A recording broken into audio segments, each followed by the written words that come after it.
Hello and welcome to the Kindergarten Trimester 3 overview. We'll start again with the storyline that was created this summer. This is an earth science unit and it is about the relationship between plants, humans, and animals. So we're going to start out with the big idea that you will create for this, or help create along with the students. And it's a very simple big idea: humans, plants, and animals change the environment to meet their needs. Kind of the storyline that we are working here is all plants and animals get what they need to survive from the place where they live, even if they need to make changes to the world around them to better meet their needs. Any changes made to the environment, after all of the plants and animals any changes made to the environment affect all of the plants and animals living there. Humans make a lot of changes to the world around them. Sometimes those changes are harmful to other plants and animals living there.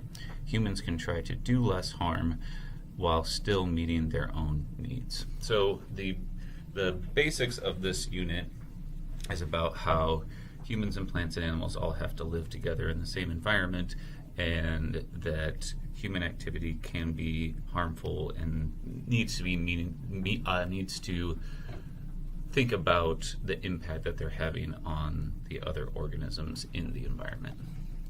So we'll look here at the flow chart, and the initial engagement activity is going to be a bunch of different videos.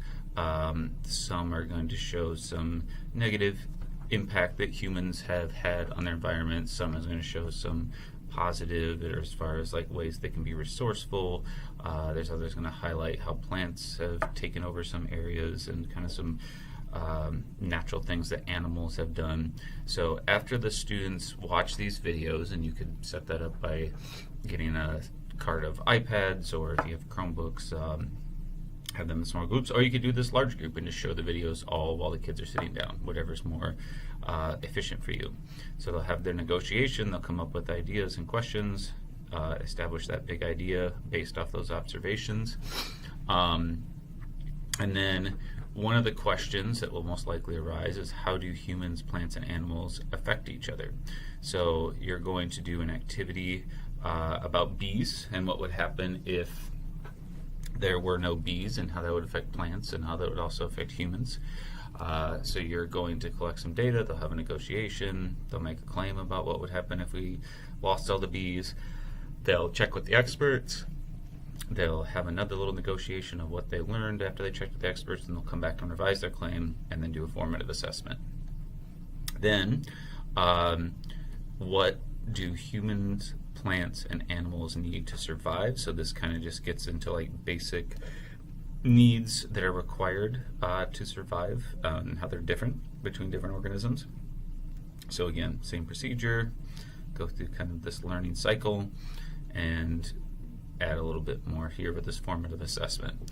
And then the final activity is, why or how do plants, animals, humans change the environment? So this is going to be specifically on how they change the environment. So this is, you see the progression, start out with, how do their activities affect each other, what do they need to survive, and how do they change the environment.